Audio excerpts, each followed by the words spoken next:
नमस्कार दोस्तों, मैं नितेश स्वागत करता हूं आपका अपने YouTube चैनल पर। एसएससी जीडी के मेडिकल चल रहे हैं। 12 सितंबर से 4 अक्टूबर तक मेडिकल चल रहे हैं। मैं अभी तक आपके लिए वीडियो को नहीं ला पा रहा था क्योंकि मेरा भी मेडिकल था 17 सितंबर को। तो मैं मेडिकल फिट हूं। अब मैं आपको बताऊंगा कि कैसे मेडिकल हुआ और क्या क्या हो रहा है। तो देखिए, जिनका मेडिकल हो चुका है, जो मेडिकल फिट हैं, उन्हें तो बहुत बहुत शुभकामनाएँ। आप लोग स्वस्थ रहें हमेशा ही। और जिनका भी मेडिकल होने वाला है, उनके लिए वीडियो बहुत ही इंपॉर्टेंट होने वाली है। खासकर जिनका मेडिकल एसएसबी गोरखपुर में है, उनके लिए वीडियो बहुत ही ज़्यादा इंपॉर्टेंट होगी, क्योंकि जो मेरा मेडिकल था वो एसएसबी गोरखपुर में ही था। तो आइए शुरू करते हैं। देखिए, जो बोर्डिंग टाइम था वो आप सबको पता है, 7:30 AM सुबह है, सबका है। और तो हम लोग वहाँ 6:30 के अप्रॉक्स पहुँच गए। और जब अंदर पहुँचे तो वहाँ 2-3 साइड्स बने हुए हैं, वहाँ पे हमें बिठा दिया गया। और फिर हमारा एडमिट कार्ड और आधार कार्ड देखा गया। इसके बाद हमें सबको एक उनका हॉल है बड़ा सा, वहाँ पे ले जाया गया और वहाँ पे डॉक्यूमेंट वेरिफिकेशन की प्रक्रिया होनी थी। तो सबसे पहले हमारा बायोमेट्रिक हुआ और हमें 2 फॉर्म्स फिल करने के लिए दिए गए, जिसमें हमें नॉर्मली अपना जो बेसिक डिटेल्स है वो फिल करनी थी। और एक में आप मेडिकल फिट हैं या नहीं, ये फिल करना था। तो आप, और नॉर्मल कोई बीमारी किसी को तो होती नहीं है, तो आप लोग वहाँ नो कर देना है। और जो गर्ल्स के लिए हैं वो 35 पॉइंट्स थे, और जो बॉयज़ के लिए हैं वो 30 पॉइंट्स थे। तो आप सबको ये पॉइंट्स फिल करने हैं। और आपके जो माता पिता हैं वो कितने एज के हैं और फिट हैं या नहीं, ये फिल करना था। और आपके कितने भाई हैं या कितनी बहनें हैं, ये भी फिल करना था, कितने एज में हैं और फिट हैं या नहीं, नॉर्मली हेल्दी हैं या नहीं है। इसके बाद जो दूसरा एक और फॉर्म था वो डॉक्यूमेंटेशन के लिए था। उसमें आपके सारे डॉक्यूमेंट्स की लिस्ट फिल की जाएगी, वो आप लोगों को नहीं करनी है। वहाँ सर लोग होंगे, वो वेरीफाई करेंगे और फिल करेंगे। तो अब शुरू होती है डॉक्यूमेंटेशन की प्रक्रिया। हमें चेस्ट नंबर वहीं दे दिए गए थे साइड्स में, जहाँ पे आधार और एडमिट कार्ड देखा गया था। वहीं पे हमें चेस्ट नंबर दिए गए थे सबको। मेरा चेस्ट नंबर 425 था। तो हाँ, आपको अपने एडमिट कार्ड पर लिख लेना है कि आपका चेस्ट नंबर क्या है, क्योंकि जब तक आपका रिजल्ट नहीं आ जाता तब तक आपको वही चेस्ट नंबर दिया जाएगा। इसके बाद डॉक्यूमेंटेशन में हमें एक साइड ओरिजिनल डॉक्यूमेंट्स और एक हाथ में लोकल जो फोटोकॉपी हम नॉर्मली करा लेते हैं, ये लेके जानी थी। तो सामने सर लोग बैठे हुए थे वो एसएसबी के ही। तो सबसे पहले वहाँ पे हाई स्कूल की मार्कशीट, इंटर की मार्कशीट, आपका मूल निवास और जो भारत सरकार की जाति होती है वो लगनी है। अगर आपके पास भारत सरकार की जाति नहीं है तो आप लोग एनेक्जर बनवा सकते हैं, क्योंकि वो भी मान्य हो रहा है। आपकी जो जाति है वो एसएससी के फॉर्मेट में ही होनी चाहिए। और अगर नई है तो चल जा रही है, बस आपको पुरानी भी आपको अपने साथ में लेके जानी है। और किसी के मार्कशीट में नेम मिस्टेक होता है, तो देखिए, जैसे मेरा नाम है नितेश राठौर, तो अगर मेरा नितेश राठौर है, अगर कोई स्पेलिंग मिस्टेक है तो चल जाएगी, कोई प्रॉब्लम नहीं है। बट अगर नितेश राठौर की जगह नितेश कुमार हो गया, यानी कि राठौर गायब भी हो गया, तो आपको प्रॉब्लम फेस करनी पड़ेगी। तो डॉक्यूमेंटेशन में इतना ही लगना है और आधार कार्ड आपका लगेगा। तो जो आपके ओरिजिनल डॉक्यूमेंट्स हैं बहुत सारे देखे जाएंगे, और जो फोटोकॉपी हैं वो जमा कर ली जाएंगी। आपकी फुल फाइल होगी, जो आपने फिजिकल के टाइम डॉक्यूमेंट्स दिए थे वो सारे भी वहाँ पे फाइल में होंगे। इसके बाद 1 बाई 1 हमें बुलाया जाएगा वेरिफिकेशन के लिए। तो जो सबसे बड़े सर हैं वो अपने सिग्नेचर करके वेरीफाई करेंगे कि आपके सारे डॉक्यूमेंट्स सही हैं या नहीं हैं। इसके बाद हमारा ब्लड टेस्ट के लिए ब्लड लिया गया और यूरिन भी लिया गया। तो पहले दिन इतना ही हुआ। इसके बाद हमें कुछ देर बिठाए रहे और शाम को 5:30 बजे छोड़ दिया। अब देखिए, 18 तारीख को जो था वो संडे था, तो वहाँ पे संडे को छुट्टी रहती है। तो आप लोग जिन का बीच में संडे पड़ रहा है, आप लोग 4 दिन की व्यवस्था करके जाएं, क्योंकि अगर संडे नहीं है तब भी आपको 3 दिन तो लग ही जाएंगे। और हम लोगों का 1 दिन हो गया है अभी, 2 दिन संडे को, दूसरा दिन और फिर 2 दिन और लगे थे। तो जब हमें 19 तारीख को बुलाया गया, तो उससे पहले देखिए संडे को क्या है कि छुट्टी रहती है। तो वहाँ गोरखनाथ मंदिर है, तो आप वहाँ पे जाके घूम सकते हैं, बहुत ही अच्छा मंदिर है। और रुकने की जो व्यवस्था है वो आप करके जाइएगा। और मैं आपको बता दूं कि जो वहाँ बरगदवा चौराहा है, बरगदवा चौराहा से जो गोरखनाथ मंदिर है वो 10 रुपये किराया लगता है, पहुँच जाते हैं। और रेलवे स्टेशन से ऑलमोस्ट 25 रुपये किराया है। तो आप लोग बरगदवा चौराहा आ जाएं और वहाँ पे आपको कई सारे होटल्स मिल जाएंगे, 200 या 250 रुपये में आपको वहाँ रूम मिल जाएगा। और बरगोदाम चौराहा से जो सेंटर है SSB सेंटर, वहाँ के 10 रुपये लगते हैं, तो आप आराम से पहुँच सकते हैं।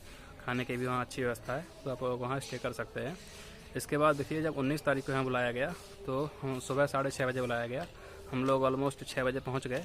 इसके बाद हमें बैठाया गया, तो जो हमारे चेस्ट नंबर थे वो हमें फिर से बांट दिए गए और हमें बोर्ड दे दिया गया कि आपका ये बोर्ड है। वहाँ पे देखिए 4 बोर्ड हैं, मतलब 4 डॉक्टर्स, और प्रत्येक डॉक्टर के पास 30 बच्चे जाते हैं। तो मेरा जो था वो एक नंबर बोर्ड में था, और बाकी 2, 3 और 4 ये 3 बोर्ड्स और थे। तो देखिए, पहले दिन हमारा क्या हुआ, डॉक्यूमेंट वेरिफिकेशन, ब्लड टेस्ट और यूरिन टेस्ट। इसके बाद अब जो 19 तारीख को है, पहले हमें बिठाए रखे। इसके बाद बैच बाई बैच, यानी कि बोर्ड बाई बोर्ड एक्सरे के लिए ले गए। देखिए, एक्सरे जो हो रहा है वो प्राइवेट हॉस्पिटल्स में हो रहा है। उन 2 हॉस्पिटल्स हैं, मैं आपको नाम नहीं बता सकता। 2 हॉस्पिटल्स हैं, वहाँ पे अच्छे से एक्सरे हो रहा है। आपको घबराना नहीं है, जाना है। और देखिए, सबसे पहले जब पहुँचेंगे आप, तो आपका आधार से वेरिफिकेशन होगा वहाँ हॉस्पिटल में, और फिर एक्सरे के लिए बुलाएंगे। तो हाँ, क्या खुद कहते हैं कि सांस आप रोक के रखिए और देन आपका एक्सरे हो जाएगा, कोई बड़ी बात नहीं है इसमें। अब देखिए, एक्सरे के बाद हम लोग वापस आ गए, तो ऑलमोस्ट शाम के 7:30 बज चुके थे। तो फिर हमें छोड़ दिया गया चेस्ट नंबर जमा करके। अब हमें 20 तारीख को बुलाया गया सुबह 7 बजे। तो अब 2 दिन, देखिए 3 दिन हो चुके हैं। अब जब 20 तारीख को हम पहुँचे तो उस दिन हमारा मेडिकल होना था और उसी दिन रिजल्ट मिलेगा। तो अब क्या है, बोर्ड बाई बोर्ड हमें बिठा लिया गया, और इसके बाद बोर्ड बाई बोर्ड जो हैं उन्हें ले जाया गया। तो सबसे पहले जब हम लोग बोर्ड के पास पहुँचे तो डॉक्टर सर आए, और देखिए, जो मेरे में 30 बच्चे थे, उनमें से 3 एब्सेंट थे, और 27 बच्चे थे, तो 27वां था वो मैं ही था। तो आपके चेस्ट पे लिख दिया जाएगा कि आप कितने नंबर के हैं। जो बोर्ड में 30 बच्चे हैं उनमें आपका कौन सा नंबर है। इसके बाद देखिए, जो 27 बच्चे थे उनमें 14 का मेडिकल पहले हो चुका था, और 13 हम लोग थे। तो फिर हम लोग 13 जो थे वो पहुँचे। उसके बाद डॉक्टर सर आए, तो उन्होंने सबसे रोल नंबर और नाम पूछा, और इसके बाद मेडिकल की प्रक्रिया शुरू होती है। सबसे पहले हमारा डिस्टेंस विजन टेस्ट हुआ। तो डिस्टेंस विजन में क्या है, सामने एक बोर्ड लगा था, बोर्ड में लाइट्स भी लगी थी, तो जल रहा था, क्लियरली समझ में आ रहा था। और उससे ऑलमोस्ट 20 फीट की दूरी पे एक लाइन खिंची हुई थी, तो उस लाइन से हमें पढ़ना था। वहाँ पे एक कांस्टेबल भी होगा SSB का, वो आपकी पहले एक आंख बंद करेगा ऐसे, तो आपको इससे पढ़ना है। इसके बाद दूसरी आंख बंद की जाएगी, तो आपको इससे पढ़ना है। देखिए, आप जब आपकी आंख बंद की जाती है तो आप अपनी आंख बंद ना करें, क्योंकि उससे फिर धुंधला दिख सकता है। हाँ, इसके बाद डिस्टेंस विजन होने के बाद हमें 1 बाई 1 अंदर ले जाया गया, और वहाँ पे जो वहाँ भी एक कांस्टेबल थे, तो उन्होंने पहले बेस्ट चेक की और फिर वेट लिया गया। तो जो देखिए, नॉर्मल वेट है उन्हें कोई प्रॉब्लम नहीं है। बाकी जो अंडर वेट या ओवर वेट हैं उन्हें भी ज़्यादा घबराने की ज़रूरत नहीं है। अगर आपका 2-4 किलो तक है तो चल जा रहा है। इसके बाद वहाँ का कलर विजन टेस्ट हुआ, उसके लिए एक बुक रखी हुई थी, और तो आपको सामने चेयर पे बिठा दिया जाएगा, तो फिर आपको बुक में पढ़ना है। उसमें कुछ अक्षर लिखे होंगे, जैसे 5, 8, 95, 96 या ऐसे ही 72, 73 वगैरह वगैरह। और जो स्लाइड खाली होगी वहाँ आपको कह देना कि कुछ नहीं है बस, और आपको कंटिन्यू बताते जाना है। इसके बाद हमारा जो है वो BP चेक किया गया, ब्लड प्रेशर।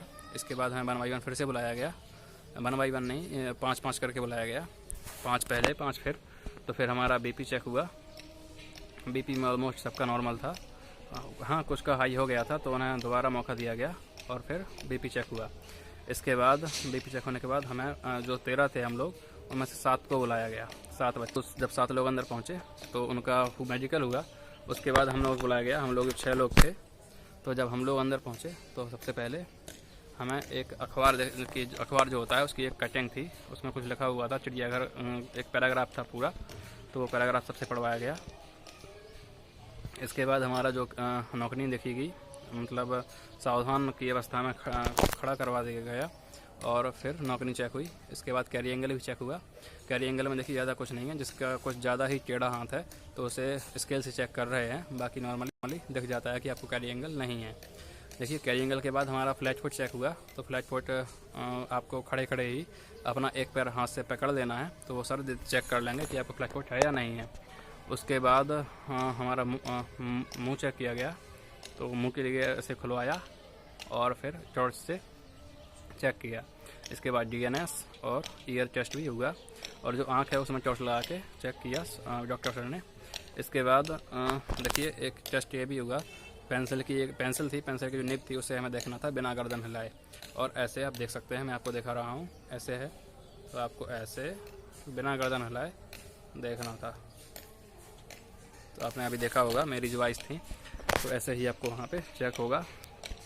इसके बाद फुल हमारी बॉडी है वो सर फुल बॉडी चेकअप करेंगे कि आप कहीं शोल्डर उठा हुआ तो नहीं है या कहीं कोई प्रॉब्लम तो नहीं है। इसके बाद जो हमने देखिए फिजिकल में एक फिल की होगी आइडेंटिटी, किसी को मोल है किसी को कुछ है, तो वो सर ने डॉक्टर सर ने अपने हिसाब से फिर वहाँ पे फिल किया अपने हिसाब से। और हमारा जो हाइट और चेस्ट थी वो जो फिजिकल के टाइम में लिया गया था वही फिल कर दिया, सबसे साइन कराए गए और बायोमेट्रिक कराया गया। इसके बाद देखिए चेक हुए प्राइवेट पार्ट्स, तो उसमें कोई बड़ी बात नहीं है, नॉर्मली सब चेक किया गया और फिर हमें छोड़ दिया गया। उसके बाद हम बाहर आ गए और फिर ऑलमोस्ट 11 बजे हम फ्री हो गए थे और रिजल्ट आया शाम को 7:30 बजे। तो देखिए धक धक तो होती ही है, हार्ट बीट बढ़ जाती है, बट ज़्यादा आप घबराइए नहीं, आप लोग बिल्कुल नॉर्मल रहिए। आपको अगर कोई बीमारी नहीं है तो आपको कोई बाहर नहीं कर सकता, और आपको कोई बीमारी है अगर तो आपको कोई पास भी नहीं करा सकता। तो इसलिए आपको घबराना नहीं है, आराम से जाइए, नॉर्मल रहिए और आपका मेडिकल बड़े आराम से हो जाएगा। वहाँ पे जो स्टाफ है वो बहुत ही कोऑपरेटिव है, आपके साथ बना हुआ है। देखिए कुछ लोग तो ऐसे भी थे जिनका रेलवे ग्रुप डी का पेपर था, एग्ज़ाम था, तो वो लोग तो एग्ज़ाम देने भी चले गए और एग्ज़ाम दे के आए, उसके बाद उनका मेडिकल भी हो गया। एक बंदा तो ऐसा भी था जिसका 12 तारीख को मेडिकल था, वो एग्ज़ाम देने चला गया, उसके बाद 17 तारीख को आया मेरे ही बैच में, तो उसके बाद में मेडिकल लिया गया। तो इतने अच्छे हैं वहाँ पे सर लोग, बहुत ही अच्छे सब लोग बात करते हैं और अच्छे हैं। इसके बाद जब हम लोग बैठ गए तो हमें बोल दिया गया कि आप लोग खाना ना खा सकते हैं। अब देखिए वहाँ पे कैंटीन भी है, वहाँ पे खाना मिलता है, 70 रुपये प्लेट है, और उसमें आपको चावल मिलेंगे और छोले मिलेंगे, और आपको फ्रूट्स चाहिए तो फ्रूट्स भी यहाँ पे मिल जाएंगे, नमकीन वगैरह की वहाँ पे कैंटीन में व्यवस्था है। और नहीं तो आप खुद से कुछ घर का बना हुआ ले जा सकते हैं, और इसके अलावा फ्रूट्स ले सकते हैं, एप्पल है, बनाना है। देखिए वहाँ पे आपको बनाना और एप्पल तो ज़रूर ले जाना चाहिए, क्योंकि वो क्या है आप खा भी सकते हैं आराम से, और ज़्यादा कोई प्रॉब्लम भी नहीं होती पेट, नहीं तो जैसे किसी का पेट ख़राब हो गया, आपको कोई ऑयली चीज़ें नहीं खानी हैं इन 3-4 दिनों में। इसके बाद देखिए शाम को हमारा रिज़ल्ट आया, तो रिज़ल्ट के टाइम क्या हुआ कि हम लोगों का था तो एक बोर्ड, बट सबसे बाद में एक बोर्ड का ही रिज़ल्ट आया, तो बाकी 2, 3 और 4 का रिज़ल्ट पहले आया। सबसे पहले 2 नंबर का रिज़ल्ट आया तो उसमें 11 लोग अनफिट थे, और फिर 3 नंबर का आया तो उसमें भी 11 लोग अनफिट थे, और जो 4 नंबर का आया उसमें भी 10-11 लोग अनफिट थे, और जो मेरा था हम लोग 27 थे, तो हम लोगों में 17 फिट थे और 10 अनफिट थे। तो देखिए रिज़ल्ट कुछ वैसा ही आया जैसे मैंने आपको अपने पिछले वीडियो में बताया कि आपका रिज़ल्ट जो है ऑलमोस्ट 60% रहने वाला है, तो ऑलमोस्ट इतना ही है। तो अगर आपने अभी तक वीडियो नहीं देखा है वो तो मैं लिंक डिस्क्रिप्शन में दे दूँगा, आप लोग जाकर देख सकते हैं। और जो मेरा स्कोर कार्ड है उसकी लिंक भी मैं डिस्क्रिप्शन में दे दूँगा, तो वो भी आप जाकर देख सकते हैं। तो देखिए आपको घबराना नहीं है, आराम से आपका मेडिकल होगा। अगर आप फिट हैं तो आपको कोई अनफिट नहीं कर सकता। अगर उम्मीद करता हूँ आपको वीडियो पसंद आया होगा, चैनल को सब्सक्राइब जरूर करना, आपको ऐसे ही इन्फॉर्मेटिव वीडियोज़ आते रहेंगे। तो चलिए मिलते हैं नेक्स्ट वीडियो में। जय हिंद।